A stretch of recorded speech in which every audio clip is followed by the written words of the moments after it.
Irmãos, como nós combinamos, nós vamos tratar focos de problemas que são primeiramente sentidos em família, que a Bíblia trata. E essa é a nossa melhor notícia essa manhã. Não há mazela nossa que não há remédio na Escritura. E nós vamos agora para Mateus 6, capítulo 6, versículo 9. Nós vamos ler aqui a primeira parte do primeiro verso da oração de Jesus nos ensinando. Eu sei que nós sabemos isso bem de cor, mas eu quero que você volte a esse texto. E, aliás, nós vamos ler esse verso tão pequenininho, porque nós não temos tempo para mais oração de Jesus essa manhã. Só isso aqui já vai nos ocupar bastante. Mas eu preciso ler com vocês, além desse, mais 30 versículos essa manhã. E aí eu vou pedir a ajuda da nossa projeção assim que for necessário, tá? Mas eu preciso que a gente bote o olho na Escritura, porque essa oração ela não acontece num vazio, ela acontece num contexto completamente veterotestamentário e Jesus nos dá esse pano de fundo. Muito bem. Vamos ler juntos, meus irmãos? Nós vamos até a palavra nome, tá bom? Assim diz o verso 9, capítulo 6 de Mateus. Pai nosso, que estais no céu, santificado seja o teu nome. Vou dar mais uma chance para os irmãos. Vamos lá? Pai nosso, que estais nos céus, santificado seja o teu nome. Amém. Essa é a palavra de Deus. Como eu disse, meus irmãos, nós estamos aqui no capítulo 6. Mateus não foi o primeiro evangelho a ser escrito, mas certamente um dos primeiros. O primeiro foi Marcos. Mateus bebeu bastante da narrativa de Marcos. E certamente pode ser datado como o segundo na sequência, aí, muito provavelmente, de registro. E nesse começo de registro sobre a obra de Jesus, que foi tão curta na terra, historicamente falando, nós temos aqui no capítulo 6, portanto, o início do seu trabalho público. Mateus adianta a sua narrativa, mais algumas dezenas de capítulos. No capítulo 6, nós estamos lidando com o começo do seu ensino. Mateus esse que gastou tempo com a infância de Jesus. Marcos, por exemplo, não trata a infância de Jesus. Ele já passa no capítulo 1 para um Jesus que aparece adulto na Galileia e vem da Galileia e vai ser batizado no Rio Jordão por João Batista. Não trata sobre Jesus que se perde no templo, entre aspas, e não fala nada daquilo. Então Mateus, além de ter dado tempo à infância de Jesus, e fala da chegada de Jesus, na verdade, fala da expectativa da gravidez de Maria. Quando nós estamos no capítulo 6, já vendo Jesus ensinando os seus discípulos, nós estamos muito embrionariamente tratando o que Jesus está fazendo. Ou seja, são as primeiras obras do nosso mestre publicamente. São as primeiras obras dele aqui com os seus discípulos. São as primeiras palavras que ele escolheu tratar. Eu estou dizendo isso para dizer que o que nós estamos lidando aqui é uma base sobre a qual não podemos avançar se não passarmos por ela. Não podemos edificar sem considerar esse fundamento. É como se Jesus estivesse dizendo, primeiro esses passos, depois outros. Comece por aqui. Primeiro as primeiras coisas. Esta é a base para a qual na qual, melhor dizendo, vocês vão construir. E nessas primeiras palavras, ele vem trazer o assunto da oração. Em outras palavras, vocês precisam falar com Deus. Vocês precisam estar em comunhão com Deus. E aqueles melhores de memória vão lembrar o problema nosso para ser tratado hoje. Quem lembra? Órfãos. Traição foi ontem. Boa memória de ontem, Bruno. Traição ontem. Hoje, órfãos. Traidores e órfãos. Vamos colocar no adjetivo para ficar mais fácil de lembrar depois. Órfãos. Não é que órfão seja um defeito. Eu fiquei órfão de pai muito cedo. Teve gente aqui, eu estava conversando com a dona Luísa, que não conheceu os pais biológicos, contou a história dela um pouquinho para mim. Baita de uma história, diga-se de passagem. E não é que seja um defeito nosso. mas é um problema nosso. Se nós colocamos a relação de filiação, de paternidade, na ótica de Cristo, quando ele olha para a humanidade. Jesus quer tratar esse assunto conosco e ele não está falando dos nossos laços sanguíneos ou de criação. Ele está falando de uma condição na vida entre filiação e paternidade que é muito mais absoluta do que os nossos laços familiares, que nos define de uma forma muito mais radical que nós costumamos considerar e achar importante. E ele começa por aqui. E eu preciso ler um texto com vocês, vamos para Levítico agora, e nós vamos tratar os primeiros 14 versículos, depois a gente vai tratar mais 16 versículos. E cumprindo assim os 30 que nós precisamos para entender a oração de Jesus. Jesus tem em mente o pano de fundo que é a Bíblia dele. Ora, Jesus não tinha o livro de Apocalipse para ler, Jesus não tinha as cartas de Paulo, Jesus andava com o Antigo Testamento debaixo do braço. E meditava nessa palavra. Não que ele precisasse, porque ele a conhecia de cor, na verdade ele a inspirou. Mas ele citava o tempo todo essa palavra e ele fazia o seu ministério valer-se a partir do que foi revelado anteriormente. E nessa hora que ele está ensinando o fundamento para os seus discípulos, ele tem em mente um pano de fundo completamente histórico-teológico na Escritura. Em Levítico você percebeu alguma coisa disso? Podemos projetar aqui? Muito bem. Vamos ler aqui, meus irmãos. Preciso que vocês me acompanhem aqui, porque o texto é longo e nós precisamos estudar esses versos. Chamou o Senhor a Moisés e da tenda da congregação lhe disse: fala aos filhos de Israel e dize-lhes: quando algum de vós trouxer oferta ao Senhor, trazei a vossa oferta de gado, de rebanho ou de gado miúdo. Se a sua oferta for holocausto, de gado, trará macho sem defeito à porta da tenda da congregação, o trará, para que o homem seja aceito perante o Senhor. E porá a mão sobre a cabeça do holocausto, para que seja aceito a favor dele, para a sua expiação. Depois imolará o novilho perante o Senhor, e os filhos de Arão, os sacerdotes, apresentarão o sangue e o aspergirão ao redor sobre o altar que está diante da porta da tenda da congregação. Então ele esfolará o holocausto e o cortará em seus pedaços. E os filhos de Arão, o sacerdote, porão fogo sobre o altar e porão em ordem lenha sobre o fogo. Também os filhos de Arão, os sacerdotes, colocarão em ordem os pedaços, a saber, a cabeça e o redenho, sobre a lenha que está no fogo sobre o altar. Porém, as entranhas e as pernas, o sacerdote as lavará com água e queimará tudo isso sobre o altar. É holocausto, oferta queimada de aroma agradável ao Senhor.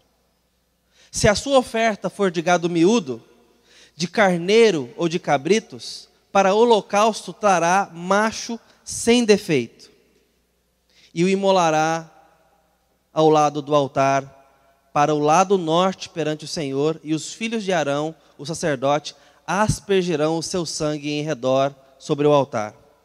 Depois ele o cortará em seus pedaços, como também a sua cabeça e o seu redenho, e o sacerdote os porá em ordem sobre a lenha que está sobre o fogo do altar.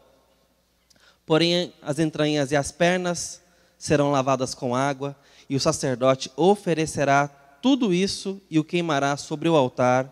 É holocausto, oferta queimada de aroma agradável ao Senhor. Se a sua oferta ao Senhor for holocausto de aves, trará a sua oferta de rolas ou de pombinhos. Até aí. Quando nós chegamos diante desse detalhamento, o livro de Levítico é todo esse cerimonial detalhado. Mas o coração do livro de Levítico está no capítulo 19, quando o Senhor diz a seguinte frase: sede santos, porque eu sou santo. O que ele está mostrando para aquele povo que saiu do Egito, sem identidade, sem uma noção de que pertencem a uma origem específica e maior, esse povo que já foi embebido de uma cultura completamente exuberante e completa dentro do Egito, eles recebem de presente na peregrinação do deserto Gênesis. E Gênesis conta que eles têm uma origem em Deus e que Deus é Senhor de tudo quanto existe. Por exemplo, quando nós vemos Deus executando e manobrando 10 pragas completamente maravilhosas no Egito, essas pragas têm um viés de humilhação e de sobrepujância sobre os deuses do Egito. O Nilo, por exemplo, era venerado como uma divindade natural. O que o Senhor faz?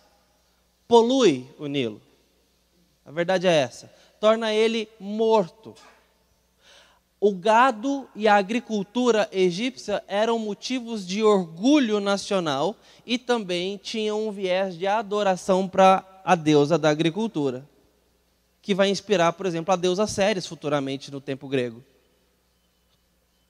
Quando Deus, por fim, queima o sol do Egito, ao deixar tudo aquilo escuro e somente a terra dos hebreus em luz, ele está humilhando a divindade máxima do Egito, o deus Ra.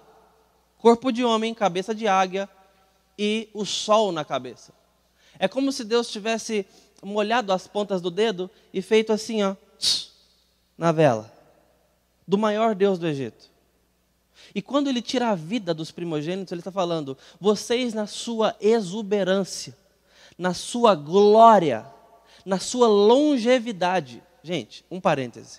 Fizeram com que os corpos, em medicina tão precária na história e tão avançada na qualidade, fossem embalsamados com uma qualidade de conservação que é de nos surpreender. Porque eles queriam a vida eterna. Os faraós e os grandes líderes eram guardados naquelas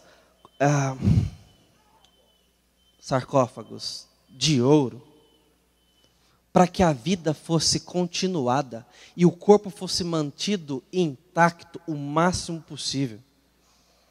Quando Deus termina a vida dos filhos e dos primogênitos, Ele está dizendo que Ele encerra, se quiser, a continuidade da história daquele povo. E é por isso mesmo que o Senhor, quando coloca esse povo dele, que está sendo liberto, nessas características em Canaã, a primeira coisa que ele faz no livro de Deuteronômio é ensine as suas crianças, porque eu quero que meu povo continue. Da mesma forma, se nós não cuidarmos das nossas crianças, uma igreja sem criança encerra suas portas em 60 anos. Para pensar nisso. Deixa nossas crianças para lá e nunca mais tragam elas para a igreja. Fique só com esse público aqui. 60 anos é o máximo da vida dessa igreja. Havendo vigor. Havendo muita força de vontade para chegar até lá. O Senhor ensinou a gente a continuar o povo dele, o reino dele na terra, através da criação da nova geração. Através do ensino da nova geração. E quando ele matou os filhos dos egípcios, através do anjo da morte, ele estava dizendo, na minha autoridade, eu apago a existência de povos que são rebeldes. Ele estava humilhando toda aquela prepotência contra a sua divindade ao ter misericórdia do seu povo, que também era tão rebelde quanto eles, mas eram amados e agraciados pelo Senhor, numa completamente incompreensível graça do Senhor. Agora nós estamos aqui diante de um Deus que caminha com esse povo que não sabe quem Ele é, que não sabe para quem clama quando clamava dos chicotes do Egito, que pedem as cebolas, não do Outback, meus irmãos, mas as cebolas do Egito na peregrinação do deserto. Eles pedem as cebolas. Ficaram com saudade das cebolas e das carnes. Eram escravos e lembravam daquela alimentação. Moisés trouxe a gente para morrer no deserto, esse povo não conhece o Senhor. Deus vai lembrando eles quem Ele era, e por isso eu digo, deu Gênesis de presente para eles, para que eles soubessem quem eles são no Senhor. Levítico é um livro onde Deus vai se mostrando, sede santos, porque eu sou santo. Não só mostra que eles são de Deus, têm uma origem nos planos eternos de Deus, cumpridos na história, mas também são criados para se parecerem com o seu Criador. Deus dá a eles de presente uma esfera, uma órbita de identidade referente. Deus é a minha referência. Deus é aquele que me deu origem, mas também me dá não apenas manutenção, mas destino. Ele dá a mim uma referência de identidade. Ele quer que eu me pareça com Ele. E nesse rigor de Levítico, esse rigor cerimonial, que muitas vezes é olhado por nós como algo inútil e desprezível, Deus está mostrando o seu próprio rigor. E você entende aqui um distanciamento entre a criatura e o Criador, porque esse rigor todo não é uma ponte para caminharmos. Sugere uma ponte. Isso é um animal? É um animal elétrico. Então, é o pica-pau serra. Você tem aqui diante de nós, não necessariamente um caminho largo para a gente trilhar. Se nós vamos para o capítulo 16, versículo 2, diz o seguinte: não entre no santuário para que não morras, porque eu aparecerei. E aí ele diz: falou o Senhor a Moisés, depois que morreram os filhos de Arão, tendo chegado aqueles diante do Senhor, então disse o Senhor a Moisés: dize a Arão, teu irmão, que não entre no santuário em todo o tempo por dentro do véu, diante do propiciatório que está sobre a arca, para que não morra, porque eu aparecerei em nuvem diante do propiciatório, no santuário. Eu vou aparecer, capítulo 16. E se você entrar lá, você vai morrer. Então não era um caminho largo para Deus, era um caminho estreito, completamente estreito. Tinha que ter o sacrifício daquele jeito, específico. Único caminho para Deus aparecer e descer para ter um encontro com o povo, que adivinhem, meus irmãos, era anual. Tínhamos a chance de ter um representante falando com Deus em nosso favor ou nos representando uma vez ao ano, se a oferta tivesse sido perfeitamente executada como o Senhor a designou. E você pode pensar: poxa, como Deus é rigoroso. Sim, Ele é extremamente santo, absolutamente santo. Mas ao mesmo tempo está dando oportunidade de ter a sua santidade satisfeita. É Ele que dá um caminho tão complexo e estreito, mas Ele ensina a fazer. Pega a pomba, pega a ave, pega o gado e os cortem assim. Coloquem a lenha sobre o fogo, coloquem os animais sobre a grelha, queimem, peguem o sangue, asperjam e tudo mais. Ele ensina. É rigoroso, é exclusivo, mas Ele ensina. Mas eu quero mostrar para os irmãos, e se os irmãos se lembram daquelas figuras, sobretudo na escola dominical, aqueles que foram criados na igreja, vão lembrar de uma grande tenda. Eu lembro do CD, fecha os ouvidos aí, do Santa Geração 3. Lembra? Tinha o poderoso Deus 103 vezes? Então, a capa do CD era linda, e eu fiz ela uma vez. Naquela época a gente tinha que desenhar, não tinha esse negócio de imprimir na gráfica. E estou falando por época, não era uma época muito antiga não, naquela época financeira. A igreja não tinha dinheiro para isso, e a gente falou assim: vamos ampliar essa capa do CD. E aí fui eu desenhar numa grande cartolina. E a gente colocou essa cartolina no fundo do acampamento, lá numa rocinha, numa chacrinha. E era o nosso fundo, decoração do acampamento. Mas era desse tamanho o CD. A gente conseguiu ampliar algumas, muitas vezes. E era a tenda do povo aqui, com a coluna de fogo descendo e a fumaça subindo. Era esse encontro aqui que Deus está falando. Não entra lá no Santo dos Santos não, que senão vocês morrem. Essa tenda, ela é feita de um cercado de couro, com as portas aqui na frente, e você então entra no pátio principal. Nesse pátio principal você tem o propiciatório, que é onde nós cortamos. Vai nos ajudar aí, irmão? Por favor, me ajuda aí, que vai ganhar uma boa parte da narrativa aqui. Tá? Então tem ali uma churrasqueira na frente bem alta e uma bacia onde você corta o sangue e coloca ali dentro. E depois você entra num primeiro véu, que é uma tenda agora, toda em couro, em tecidos. E ali dentro está o candelabro, os pães todas as manhãs são trocados, um para cada tribo. E depois você entra num segundo pátio, num segundo hall, e então chega na sala do Santo onde está a arca. E era onde Deus aparecia. Para entrar nesse terceiro véu, Só o sacerdote representante. Só uma pessoa designada. Há uma história que nós não sabemos se ela é verídica, faz muito sentido, mas nós não temos comprovação para isso, que falava que os sacerdotes entravam amarrados, lembra disso? Já ouviram isso? Ou pelo calcanhar ou pela cintura, porque se morresse tinha que puxar e ninguém ia entrar lá. Ia entrando e morrendo. E, gente, não está dando certo. Então, amarrava o camarada que puxava a cordinha com ele, o defunto. Bom, faz muito sentido, certo? Mas a verdade é que Deus está falando isso aqui. Não entre, para que não morras. Não entra onde, gente? Onde Deus está. E eu não quero me delongar mais nisso. Acho que os irmãos já entenderam bem. Qual é o contraste que nós temos em Mateus quando Jesus está ensinando os seus discípulos? Jesus está falando. Quando orares. Ah, ali. Ah, a capa. Saudades. Então. Muito bem. Ali está o altar. Por isso, gente, eu sempre achei estranho falar assim, a noiva sobe no altar. O altar é onde está o fogo ali, viu, gente? Corta e queima. Eu não sei se a gente entendeu bem isso na história, mas... ou talvez entendeu, estou brincando. Então, mas a ideia é essa, tá? O altar é o lugar de matar, tá? Oferecer sacrifício. É porque no casamento a gente se doa, né? Se sacrifica, entendi. Bom, e na frente tem o propiciatório, aquela bacia, que hoje a gente usa para colocar gelo e bebida nas festas. Então, naquela época era usado para colocar sangue.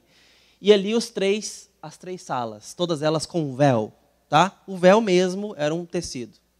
Obrigado, viu, irmão, pela pesquisa aí. Estou vendo ali lágrimas nos olhos do Betão, de nostalgia. Muito bem. Dá para entender quando Jesus chega para os seus discípulos e diz o seguinte: eu sei tudo o que foi dado a vocês como povo de Deus no passado. E tudo isso valeu para esse momento agora. E eu quero dizer para vocês, quando orares. O que Jesus está dizendo com essa frase? Está dizendo Hebreus 19, 23. Eu gostaria que alguém lesse para nós, com a voz bem boa. Hebreus 19, 23.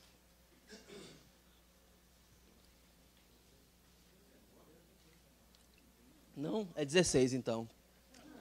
Não? Ixi. Então eu anotei errado. Mas eu tenho o versículo aqui, gente. Hã? Se a referência não está certa, eu tenho o versículo. Pode crer que é a Bíblia, tá? Eu vou ler então, anotei errado aqui, depois eu confiro. Obrigado. E desculpa. Tendo, pois, irmãos, intrepidez para entrar no Santo dos Santos, pelo sangue de Jesus, pelo novo e vivo caminho que ele nos consagrou pelo véu, isto é, pela carne. E tendo grande sacerdote sobre a casa de Deus, aproximemo-nos com sincero coração em plena certeza de fé, tendo o coração purificado da má consciência e lavado o corpo com água pura, guardemos firme a confissão da esperança, sem vacilar, pois quem fez a promessa é fiel para cumprir.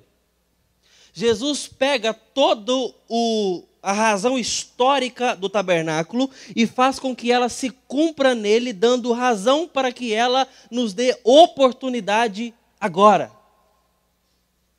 É para ter coragem de entrar no Santo dos Santos.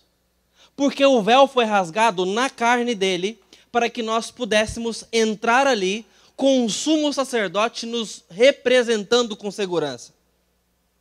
Dá para entender o quanto o tabernáculo não oferecia segurança para a nossa vida? Na verdade, oferecia risco à nossa vida. Obrigado. Nada a ver com o que eu anotei. Tem um 19, né? Obrigado, irmã. Está tentando me ajudar, irmã. Ok. Muito bem. Gente, eu acho que faltou aí o versículo, né, Bruno? Faltou o capítulo, né? 10, 23. Na época nem tinha esses versículos aí, né? Muito bem. Então, o tabernáculo oferecia risco à nossa vida, embora estava nos dando vida com Deus. Mas era perigoso. Lembra quando Deus apareceu no Monte Sinai? Gente, Deus está aqui, mas era perigosíssimo. Não podia encostar naquele monte. Sabe instrumento de banda de música da igreja? Que não pode encostar? É mais ou menos isso. Que bom, no meio dos louvores, mas não pode encostar. Tá? Estou brincando, né? Não pode encostar. Então, você tem aqui uma situação onde eu estou falando assim, não tem mais risco. Não tem véu que separa aquela salinha. Não tem mais agenda. Não é mais uma vez por ano. Eu estou aqui. Quando vocês orarem. É só falar com Ele que vocês estarão no Santo dos Santos. É isso que Jesus está ensinando para nós aqui. Quando orarem. Quando vocês forem fazer. Mas quando é esse quando, Senhor? Quando for. Quando você querer se encontrar com o Senhor, você vai encontrar com Ele. E a presença dEle não vai te matar. Porque Deus deixou de ser santo? Porque você ficou santo demais? Nada disso. Deus ainda é completamente santo e nós continuamos não sendo. A questão é que o véu foi rasgado na carne de Cristo, o grande mediador e sacerdote. Então agora Ele abriu o caminho e está falando, tenha intrepidez, ou em outras palavras, atrevimento. Se atreva a entrar na presença de Deus. Ouse falar com Ele. Ele está disponível para a sua oração. Jesus então vem dar a nós oportunidade absoluta, mudando a nossa condição de temor e medo da presença de Deus para oportunidade e desfrute. Órfãos, vocês têm direito de falar com o Senhor. O grande Deus, o temível Deus. Ele está com as portas abertas da sua sala para encontrar com a gente. Mas Jesus coloca conteúdo na oração. Não é só chegar lá. Não é só se apresentar diante dele. Tem nome para você falar para ele. Então ele fala uma palavra. Pai. Quando você chegar na presença dele, chame ele de Pai. Isso aqui é novidade, meus irmãos. Esse conceito não estava no Antigo Testamento. Esse conceito não está em nenhuma outra religião. Mas nós podemos chamar Deus de Pai, não porque consideramos que Ele é Pai de todos, como algumas religiões até vão. Nós chamamos Ele de Pai nosso, meu Pai. Meu Pai.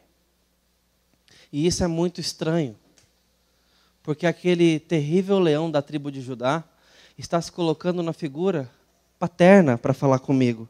E Jesus vai mais longe do que isso, porque quando ele nos conta a parábola do filho pródigo, ele não está contando a parábola do filho pródigo. Parábola do filho pródigo é o título que o editor da sua Bíblia colocou, que a Sociedade Bíblica achou por bem colocar, ou alguém lá no passado colocou, talvez na Septuaginta. Essa é a parábola do pai do filho pródigo. O foco narrativo, o clímax dessa narrativa não é o retorno do filho. É a recepção do filho pelo pai. Deus estava se mostrando naquele texto. É um texto junto com a coletânea onde Deus vai atrás de uma dracma perdida. Uma única moeda. Faz parte da coletânea onde Deus considera uma única ovelha. O foco está no resgate. O foco não está na perdição, porque todos nós estamos. Esse não pode ser o foco. O foco está no inusitado. E as parábolas nos mostram algo inusitado. As parábolas nos mostram algo que nós não esperávamos na história, o que não é comum. O que não é comum aqui é o pai sair correndo para abraçar aquele menino. O que não é comum é um pastor que considera uma única ovelha perdida como preciosa demais. O incomum aqui é Deus ser chamado de pai. E não só chamado, mas se permitir de fato pai de filhos órfãos. Lembrando a nós o clamor dele em Isaías, no finalzinho do texto. Trazei meus filhos de longe, e as minhas filhas das extremidades da terra, os que formei para a minha glória e fiz. Deus continua reunindo filhos e filhas com a adoção concreta no sangue de Cristo. Isso não é uma questão de consideração, é uma questão de condição transformada de pessoas que estão sem paternidade, sem essa paternidade, sem essa filiação, e são agora adotadas para desfrutar uma nova realidade na vida, uma nova identidade e condição sobre a qual andar e viver. Jesus não está aqui coletando as nossas experiências para que a gente jogue para o Pai, dizendo: Giovanni, qual é a sua experiência sendo filho de um pai? Pouquíssima, Senhor. Aos 12 anos eu já não tinha mais meu pai. O que eu sei sobre o pai criando um filho? Quase nada. Meus irmãos, eu não lembro mais a voz do meu pai. Eu não tenho fita gravada com a voz dele. Eu não lembro a voz do meu pai. E talvez vocês estejam experimentando esse momento, se nunca fizeram isso. Quem já perdeu o pai e a mãe, realmente eu não lembro mesmo. Porque a memória auditiva ela é mais fraca do que a visual. E nós talvez conseguimos lembrar o rosto, e talvez isso possa variar de pessoa para pessoa. Mas, meus irmãos, a gente vai ficando com a memória enfraquecida, porque não tem reforço. Tem muitos anos que eu não vejo meu pai. Tem muitos anos que eu não escuto meu pai. A minha experiência de ser filho de um pai é pequena. Eu não posso contar muito com isso para criar o meu filho. A minha experiência é deficitária. Eu lembro do meu pai acordar de noite, me cobrir. Eu lembro dele brigar comigo, me corrigir torcendo a orelha. Eu lembro de algumas coisas específicas. Algumas coisas ficaram marcadas. As pernas, por exemplo. Estou brincando. Mas a gente vai... Qual é a sua experiência? E meu pai era alcoólatra, pastor. E meu pai batia na minha mãe. Melhor não pensar nesse negócio de Deus como pai, não. Minha experiência é péssima.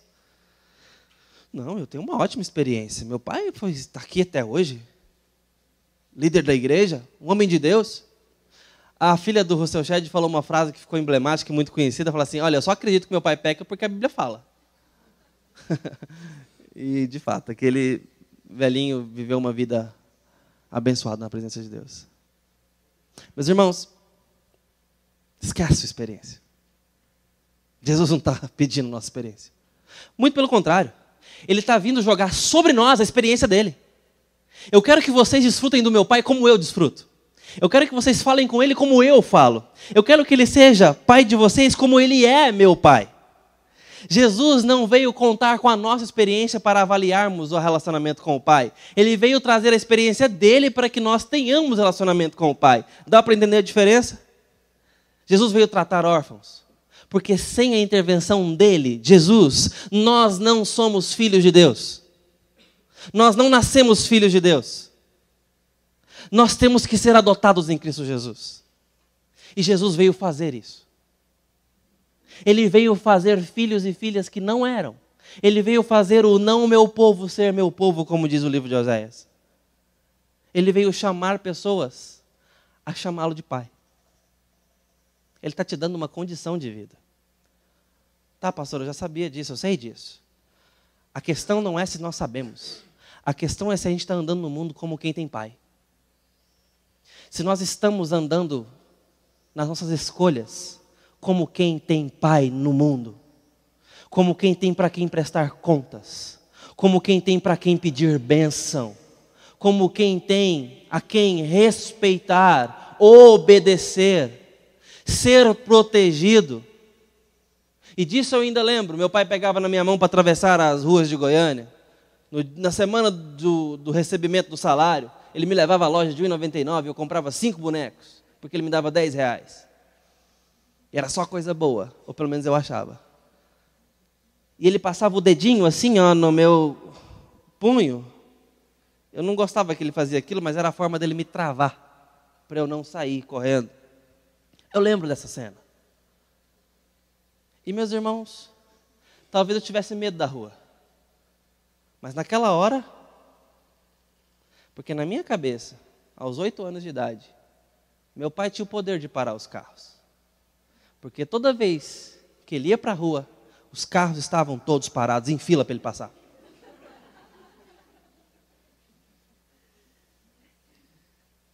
Para que eu vou ter medo quando eu estou com ele? E essa experiência, ela é desinformada, ela é inocente, ela é incompleta. Mas caminhando de mão dadas com Deus, essa experiência não é imperfeita, não é ingênua. Ela é de viva esperança, porque Deus está conosco. E Ele está conosco como um pai sobre os seus filhos, e Deus não usou apenas essa figura. Ele fez, isso aqui é uma realidade, não é uma figura. Mas Ele trouxe figuras para nos mostrar como Ele é nosso pai. Como a galinha que protege pintinho, lembra disso? Como a mãe que cuida do seu filho. Ele usou várias figuras, como um guarda da cidade, como um leão solto, para proteger a gente.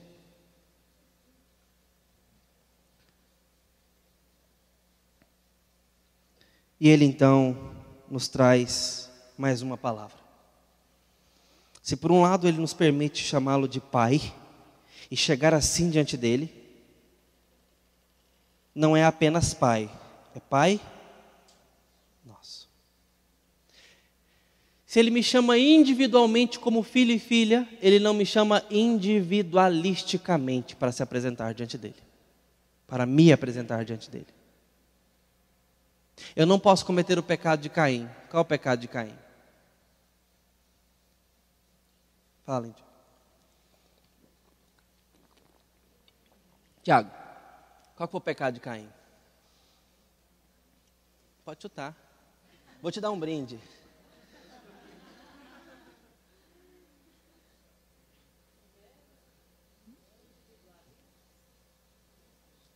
Matar o irmão dele, não. Ninguém está citando essa. Tipo assim, matar ok, mas ele foi invejoso. Com certeza, né? Sim, Bruno.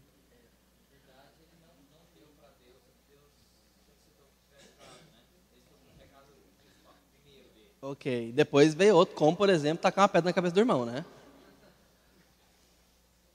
Mas eu quero resumir os pecados de Caim, não só um, gente, estou pegando no pé de vocês. Numa seguinte sentença. O pecado de Caim resume-se aqui. Não ter resposta para a pergunta: onde está o teu irmão? Caim não tem resposta para essa pergunta, e Deus perguntou ela. Deus a fez. Não tem como eu te apresentar o meu irmão. Eu matei o meu irmão. Eu indesejei a existência dele. Nós não podemos cometer o pecado de Caim, que é nos apresentarmos diante de Deus, sem ter irmãos para apresentar para Deus. E aqui o cinto começa a apertar para o nosso lado. Porque se eu coloco na balança a minha relação de oração, o quanto dela é ocupado, é composto por pessoas que não são meu cônjuge e meus filhos. O quanto dos seus irmãos estão na sua expectativa para o amanhã. O quanto da nossa vida comunitária está na nossa espiritualidade e sonho, e plano, e tempo. Quantas pessoas estão na sua agenda pessoal? Esse número tem que ser grande. Porque nós somos irmãos de uma grande família. E Deus está nos ensinando os primeiros passos. Não pula essa etapa. Se você pular isso aqui, o resto vai ser deficiente. Tem que começar aqui. Tendo Deus como Pai, formando a sua identidade e o seu grande privilégio, a sua condição de vida. E isso te dá a responsabilidade de ter irmãos ao seu redor, do seu lado. Na sua espiritualidade e na sua aproximação com Deus. Chame outros de irmão. E nós então somos levados a uma terceira e última sentença. Quarta, perdão. Santificado seja o teu nome. E aí eu quero ler com vocês Ezequiel, porque essa frase não faz nenhum sentido sem Ezequiel. Vamos lá, Ezequiel 36. Veio a mim a palavra do Senhor dizendo: filho do homem, A gente tem essa para projetar aí. Ezequiel 36, 16. Tem ou não? Talvez. Tem. Pode ser. Se você tiver, a Bíblia pode ir abrindo, caso seja o caso.